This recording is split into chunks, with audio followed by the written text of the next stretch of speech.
Buongiorno, benvenuti alla TG Sicilia, le principali notizie. Nuova strage di migranti, 5 cadaveri, tutti di ragazzini, sulla spiaggia di Marinella di Selinunte. La loro imbarcazione, partita dalla Tunisia, si sarebbe capovolta in acqua 3 giorni fa. 31 sopravvissuti fermati a Menfi e a Castelvetrano. A Pozzallo, nel Ragusano, manifestazione di protesta contro il CPR, i centri per i rimpatri dei migranti, già nel mirino della controversa sentenza della giudice apostolico che ha annullato i trattenimenti. Lupara Bianca ha chiarito il giallo della scomparsa 17 anni fa di un allevatore appartenente a una famiglia mafiosa di Monreale. I resti trovati nel 2020 nella diga Garcia nel Palermitano. Ma la sanità, quasi 1 milione di risarcimento per la morte di un anziano dovuta a un'infezione contratta in ospedale, condannata l'azienda sanitaria di Siracusa. Per la Corte d'Appello di Catania il decesso si poteva scongiurare. Consumatori a caccia del carrello tricolore, quello che dovrebbe ridurre i costi dei beni di prima necessità, ma in tanti non notano differenze con il passato e anzi c'è chi teme nuovi rincari. In pieno svolgimento il ponte di Ognissanti, le gite fuori porta agevolate dalle temperature primaverili, la Scala dei Turchi che state vedendo passata definitivamente al comune di Realmonte tra le mete più gettonate e stanotte torna l'ora solare. Calcio, domani al Massimino arriva l'Avellino e il Catania vuole dare una svolta al suo campionato dopo il confronto tra società, tecnico e giocatori. Vigilia di match per il Palermo che domani al Barbera sfiderà il Lecco, tanti dubbi per il tecnico rosanero Corini. Il Messina torna in campo domani per la delicata trasferta di Crotone e i giallorossi in formazione rimaneggiata.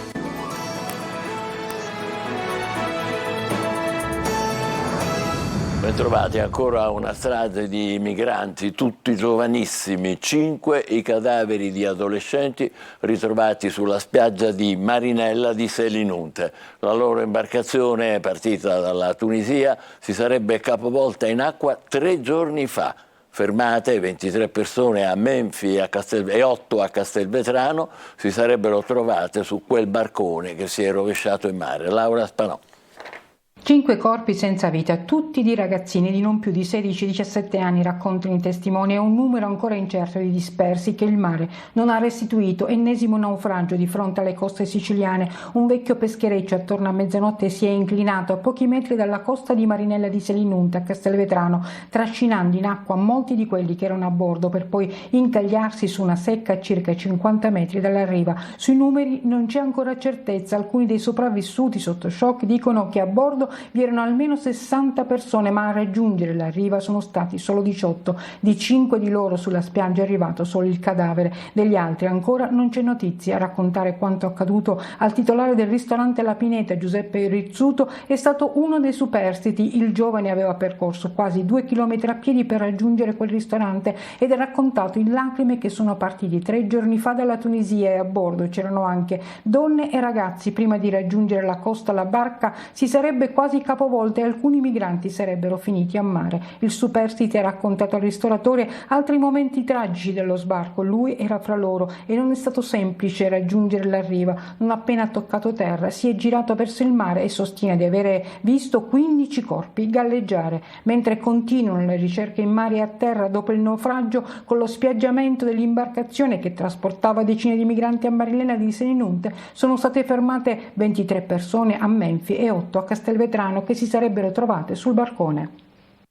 C'è un'altra vittima tra i migranti, una giovane nigeriana al 6° mese di gravidanza ha perso il bimbo che portava in grembo, è stata soccorsa da una nave ONG nelle acque davanti a Lampedusa, era stata trasferita su una motovedetta al poliambulatorio dell'isola, dove però i medici hanno potuto constatare soltanto il decesso del bimbo in grembo. A Pozzallo, manifestazione per chiedere la chiusura dei CPR e nuove diverse politiche sull'immigrazione. A promuoverla la CGIL e numerose associazioni della società civile. Laura Curella. Alcuni migranti hanno potuto lasciare questo centro solo grazie alle decisioni dei giudici che non ne hanno convalidato il trattenimento, mettendo in discussione il decreto Cutro. Mentre sul caso Apostolico e quello di altri colleghi penne un ricorso presentato dal governo, oggi di fronte al CPR di Pozzallo scendono in campo la CGIL e pezzi della società civile per chiedere nuove politiche sull'immigrazione. Rinchiudere decine e decine, centinaia e centinaia di persone in un luogo, tra l'altro isolato, questo non soltanto è la negazione dei diritti, ma soprattutto va contro quello che dovrebbe essere la nuova politica dell'immigrazione, in cui non c'è soltanto l'accoglienza, ma dovrebbe puntare sempre di più verso una politica di integrazione, perché senza una politica di integrazione difficilmente si può dare una risposta dignitosa a un fenomeno che ormai è un fenomeno epocale. Sono strutture detentive a tutti gli effetti e non hanno neanche le garanzie come avviene ad esempio nelle carceri, non c'è un magistrato di sorveglianza, non c'è una possibilità di ribadire i diritti che la Costituzione garantisce. Quindi quello che noi diciamo è superare questo modello, lavorare per un'accoglienza che tenga conto delle condizioni delle persone e soprattutto eliminare i CPR dal nostro ordinamento. Il comizio si è svolto davanti alla struttura contestata nel cuore della zona industriale di Pozzallo, dalla quale in parecchi hanno seguito l'intera manifestazione separati da barriere e filo spinato. I CPR sono dei non luoghi in cui esistono delle cose terribili che vengono spesso nascoste, quindi siamo qui per chiedere che i CPR in Italia vengano chiusi e che il CPR davanti al mare di Pozzallo non arrivi al suo fine. I manifestanti hanno lanciato un applauso di incoraggiamento verso il CPR per ribadire la tutela dei diritti universali in linea con la Costituzione italiana.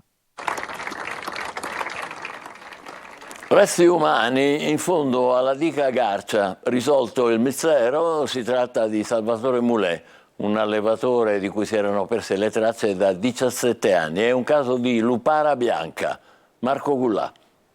Si è risolto dopo quasi 3 anni il mistero delle ossa umane rinvenute in fondo alla diga Garcia tra Contessa Entellina e Monreale. I carabinieri del nucleo investigativo di Monreale, dopo gli accertamenti tecnici fatti dal RIS di Messina, sono riusciti a risalire all'identità della persona. Si tratta di Salvatore Mulè, che risultava scomparso da Camporeale dal 1 febbraio 2006. I suoi resti ossei erano stati rinvenuti in fondo alla diga nel dicembre del 2020. Al vaglio degli inquirenti, dicono dal comando dei carabinieri, c'è l'ipotesi che si tratti di un caso di lupara bianca, probabilmente riconducibile ai trascorsi criminali di Salvatore Mulè e ai rapporti che legavano quest'ultimo ad esponenti della malavita organizzata. Infatti Mulè, allevatore di animali e pluripregiudicato, era il nipote di Rosario Mulè, detto Manuzza, appartenente al clan di Camporeale, che era morto nel 2014. Così viene risolto il mistero su cui aveva indagato la DDA di Palermo, il fatto che a occuparsi del caso erano stati gli inquirenti della direzione distrettuale antimafia aveva già lasciato intendere che la vicenda potesse essere legata in qualche modo a Cosa Nostra, sospetti che adesso trovano conferma. Era morto 2 mesi dopo l'intervento a una gamba per un'infezione contratta in ospedale e per la Corte d'Appello di Catania la morte di un 80enne si poteva evitare. La condanna è arrivata all'azienda sanitaria di Siracusa con un maxi risarcimento. Francesco Aloi. Un'endoprotesi mortale che oggi costa alla Spotto quasi 1 milione di euro. La condanna è arrivata dalla Corte d'Appello di Catania, a cui si sono rivolti i familiari di Salvatore, morto all'età di 80 anni, dopo un intervento chirurgico all'Umberto I di Siracusa. Era il 2011, una caduta gli aveva provocato la frattura del femore. Qualche giorno dopo l'intervento, però, le sue condizioni peggioravano sempre più e con un tampone si era scoperto che la protesi nell'anca sinistra era stata attaccata da 2 batteri che hanno resistito anche agli antibiotici. Prima trasferito in una casa di cura privata, con il peggioramento della situazione era tornato all'Umberto I. A quasi 2 mesi dalla caduta, però, l'infezione aveva avuto la meglio. La moglie e i 3 figli non hanno digerito quanto accaduto e così, tramite i loro legali, si sono rivolti al Tribunale di Siracusa per una consulenza tecnica. La morte di Salvatore, 80enne ma in salute, non solo era evitabile, ma è proprio dipesa dall'infezione nosocomiale che egli ha contratto presso l'ospedale Umberto I di Siracusa. Infezione derivante dalla mancata sanificazione e sterilizzazione che poi costituisce una delle cause più frequenti dei decessi per responsabilità ospedaliera. Nel 2019 l'ASP era stata condannata a risarcire 250.000 euro, provvedimento che però l'azienda aveva impugnato. Un maxi risarcimento è arrivato con la sentenza della Corte d'Appello, che ha deciso che l'azienda deve risarcire 265.000 euro alla moglie e 185.000 euro ad ogni figlio. La Corte d'Appello di Catania, nel liquidare alla vedova e ai 3 figli quasi 1 milione di euro, ha fatto corretta applicazione delle tabelle milanesi del 2022 sul danno da perdita del congiunto. 27 persone percepivano indebitamente il reddito di cittadinanza, 23 sono stranieri che avevano detto di possedere un permesso di soggiorno diverso da quello autentico. Alcuni avevano continuato a percepire il sussidio sebbene da anni fossero tornati a vivere nel proprio paese. Consumatori critici sul carrello tricolore, l'iniziativa del governo per ridurre i costi dei beni di prima necessità. In tanti non notano differenze con il passato, anzi c'è chi teme nuovi rincari. Emanuela Corsi. Prodotti ribassati e prezzi bloccati dall'1 ottobre al 31 dicembre. Il governo ha lanciato il trimestre anti-inflazione, un'iniziativa per aiutare famiglie e consumatori contro i pesanti rincari degli ultimi 12 mesi. A distanza di quasi un mese sono ancora in tanti però a non essersi accorti della differenza col passato. Io veramente non ho messo attenzione a questa cosa, sinceramente. Tu non hai visto sconti? No, non ho visto. Non lo sai cos'è il carrello tricolore? No, sono sincero. Bene o male qualcosa sì c'è di scontato, ma non tanta differenza rispetto a quello che dicevano assolutamente e che dicono. Quindi in questo momento ho fatto spesa per il cane e niente per me. Quindi... Ecco, sui prodotti per esempio per gli animali dicevano che ci sarebbero stati gli sconti? Assolutamente no. L'esecutivo ha siglato accordi con diversi supermercati e catene di distribuzione per ridurre i costi dei beni di prima necessità. Questo permette al consumatore di scegliere l'attività aderente e fare la spesa selezionando i prodotti contrassegnati dal simbolo di un carrello tricolore. Ma ancora tanti confondono le offerte interne al supermercato con l'iniziativa governativa. Qui vediamo tutta una serie di prodotti scontati e qui c'è il simbolo appunto del trimestre anti-inflazione. A fianco ci sono le offerte del supermercato che invece sono un'altra cosa. Per alcuni il risparmio è inferiore alle aspettative e c'è già chi teme per il futuro. Io non ho visto niente, però comunque ho visto che è poco, a livello di 10-15 centesimi. Ma a me mi pare una presa in giro, io dico la verità, che ci posso fare? Perché dopo 3 mesi queste tornano a essere peggio di prima. Per risparmiare sulla spesa c'è chi si affida al buon vecchio metodo di confrontare le offerte sui volantini e recarsi là dove il prodotto è più conveniente. Il risparmio lo devi cercare in tutti i supermercati, dove c'è il risparmio si compra. E che prodotti ha trovato lei in offerta? Un po' di tutto, comunque un po' di tutto. Sta diventando una professione fare la spesa? Certo, sicuramente. Bisogna studiare i volantini, confrontare i prezzi. Infatti io sono sempre dietro, anche se modestamente non me lo posso permettere, però mi piace guardare, risparmiare, perché chi risparmia si trova sempre bene.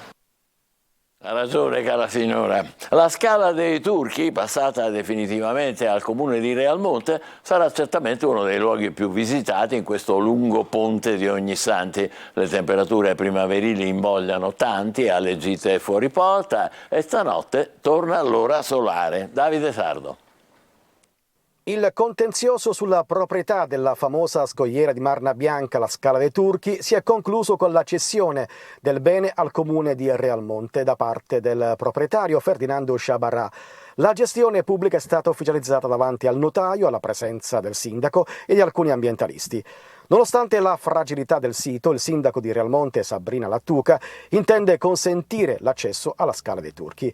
Dopo il parere del Comitato Tecnico-Scientifico si procederà con la richiesta di modifica del piano di assetto idrogeologico. Ma non è tutto, il sindaco di Realmonte ha avviato l'iter per la candidatura della Scala dei Turchi come patrimonio UNESCO. E la meravigliosa Scala dei Turchi sarà certamente uno dei siti più gettonati dai turisti per il lungo ponte di Ognissanti.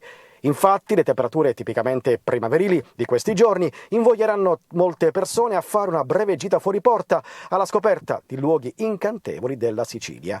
Il freddo che non arriva, l'autunno anomalo, sta affossando gli acquisti di abbigliamento invernali e ha costretto la Fismo Confesercenti a chiedere lo spostamento dei saldi invernali alla prima settimana di febbraio per avere più tempo sufficiente a recuperare le vendite perdute. E stanotte rientra in vigore l'ora solare. Alle 3 le lancette andranno spostate un'ora indietro. In questo modo dormiremo 60 minuti in più, ma avremo anche un'ora di luce in meno. E un'ora in più di sonno, naturalmente. Sono 5 i turisti colti da malori improvvisi e morti sull'Etna negli ultimi mesi, il più recente soltanto ieri mattina. Patrimonio dell'UNESCO, uno dei luoghi più affascinanti del mondo, il vulcano più alto d'Europa nasconde numerose insidie. Simona Mazzone. L'Etna, meraviglioso monumento naturale, dal 2013 patrimonio mondiale UNESCO per i suoi crateri, le grotte, le colate di lava e la Valle del Bove, una destinazione privilegiata, unica, tra le più visitate e conosciute al mondo, ma che nasconde attorno a sé numerose insidie. In 4 mesi, da luglio, si contano 5 vittime colte da malori improvvisi, 3 escursionisti, 2 nel mese di luglio, 1 ad agosto, un maratoneta a settembre e l'ultimo, in ordine di tempo, ieri mattina, tutti accomunati dalla stessa tragica fine. All'improvviso si sentono mancare, si accasciano e nonostante il tempestivo intervento dei soccorsi muoiono davanti agli occhi increduli dei presenti, come è accaduto ieri. Un turista toscano è stato colto da un malore mentre si trovava in escursione di gruppo a quota 2800 metri nella zona dell'osservatorio astronomico sul versante nord dell'Etna. L'uomo, trasportato a valle fino agli impianti turistici di Piano Provenzana, è stato raggiunto dalla squadra di soccorso insieme a carabinieri e guardie di finanza e ai medici dell'eliambulanza del 118 atterrati sul posto che, valutate le sue condizioni di salute, hanno avviato le manovre di rianimazione col defibrillatore, ma per il turista non c'è stato nulla da fare. Prima regola è quella di non recarsi mai da soli, né vicino il cratere, né per sentieri, ma soprattutto evitare l'alta quota per chi soffre di patologie cardiache o ha problemi di pressione, anche se certamente non è facile rinunciare alla vista di questo magnifico paesaggio che porta il primato di vulcano attivo più alto d'Europa. Facciamo una breve pausa, tra poco il calcio con i nostri servizi sul Catania, Palermo e Messina. State con noi.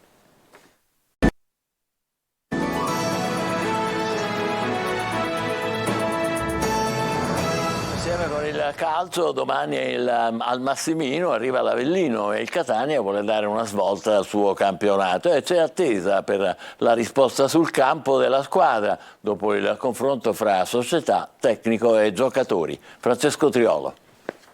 Non c'è niente da nascondere perché è tutto alla luce del sole, perché sono cose che possono capitare, sarebbe meglio che non capitassero, ma tutti siamo umani e tutti si può fare degli errori, non siamo qui a mettere la croce addosso a nessuno e a colpevolizzare nessuno. L'ora della resa dei conti in casa Catania c'è stata, almeno a parole, con un confronto deciso, a tratti duro tra dirigenti, tecnica e squadra. Adesso occorre vedere gli effetti sul campo, dove non ci sarà Rizzo, il centrocampista messo fuori rosa dopo la discussione con Tabiani. Ecco, l'allenatore rossazzurro si gioca tanto, domani contro l'Avellino probabilmente si gioca tutto. La società vuole capire se il tecnico ha ancora l'appoggio della squadra oppure se è considerato un corpo estraneo da espellere. Penso che sia irrispettoso dire che i giocatori vadano in campo apposta perché si manca di rispetto a loro. Penso che sia rispettoso nella mia figura a livello umano, non si parla di calcio. Allora il diritto di critica è giusto e noi facciamo un mestiere che dobbiamo essere abituati, però toccare gli aspetti umani può diventare un po'. Io vado in via plebiscito e mi faccio mettere sul fuoco, sulla certezza che i ragazzi facciano il massimo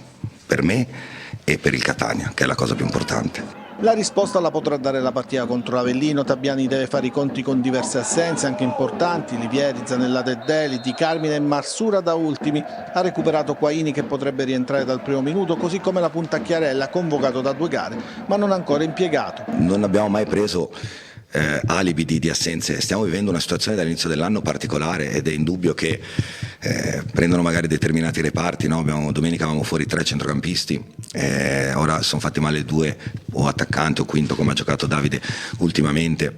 Questa è una situazione che non aiuta sinceramente, non l'ho mai detto e certamente oggi non arrivo a cercare questo alibi. Diciamo che può rafforzare quello che stiamo facendo, però è anche ovvio e obiettivo che qualche difficoltà a livello numerico ce l'abbiamo dall'inizio dell'anno. L'Avellina arriverà con la voglia di proseguire la striscia di risultati utili consecutivi, sono 4 le vittorie nelle ultime 4 gare, saranno ancora out Cionek, Patierno e Tito, rientrano Falbo e l'ex Dall'Oglio, per Casarini si deciderà solo in prossimità della gara. Una gara che avrà il palcoscenico nazionale di Rai 2 che la trasmetterà in diretta, al Massimino non ci saranno i tifosi dell'Avellina a cui è stata vietata la trasferta.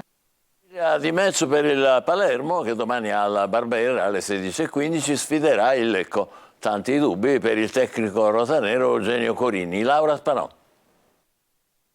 Il pareggio rimediato al 104esimo con lo Spezia ha caricato ulteriormente l'ambiente e il Palermo che domani al Barbera contro il Lecco vuole tornare alla vittoria.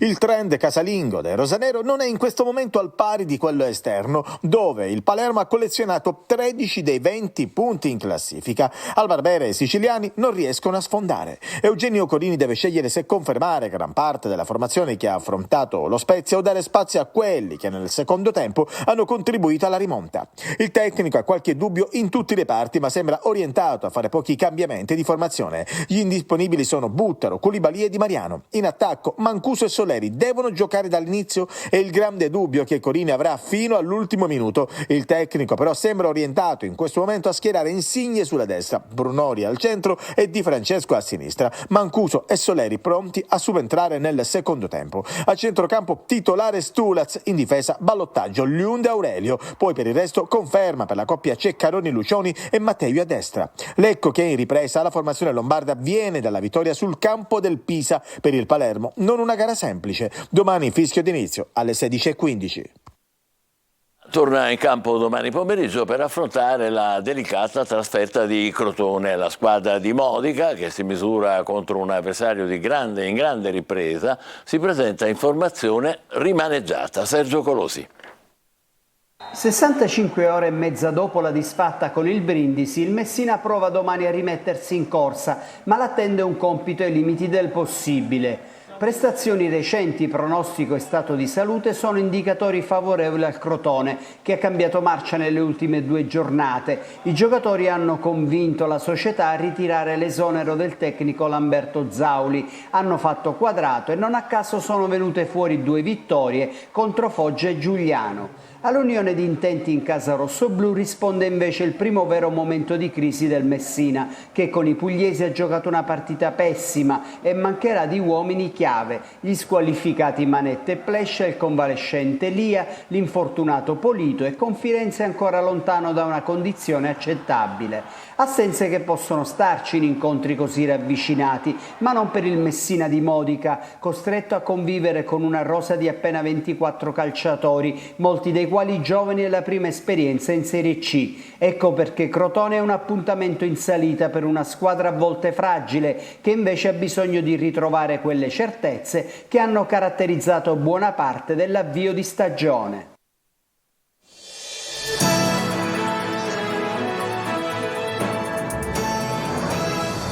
Un'altra strage di migranti, tutti adolescenti questa volta. Quante altre dovremmo raccontarne ancora? Eppure sempre oggi a Pozzallo una parte significativa della società civile, la CGIL, si è fatta sentire per la chiusura dei CPR, i centri di permanenza per i rimpatri, che il governo vuole installare uno per regione, sostenendo è la convinzione dei partecipanti alla manifestazione, che si tratta di mettere potenzialmente in prigione per 18 mesi i migranti che chiedono asilo senza che abbiano commesso alcun reato. Carcere preventivo incostituzionale. Più o meno quello che dice la sentenza della giudice apostolico, che dopo aver liberato alcuni migranti è rimasta a bagnomaria in attesa del verdetto della Cassazione, cui si è rivolto protestando contro di lei il governo. In ogni caso molte regioni si sono già rifiutate di aprire questi CPR nei loro territori e intanto i migranti continuano ad arrivare, come abbiamo visto anche poco fa,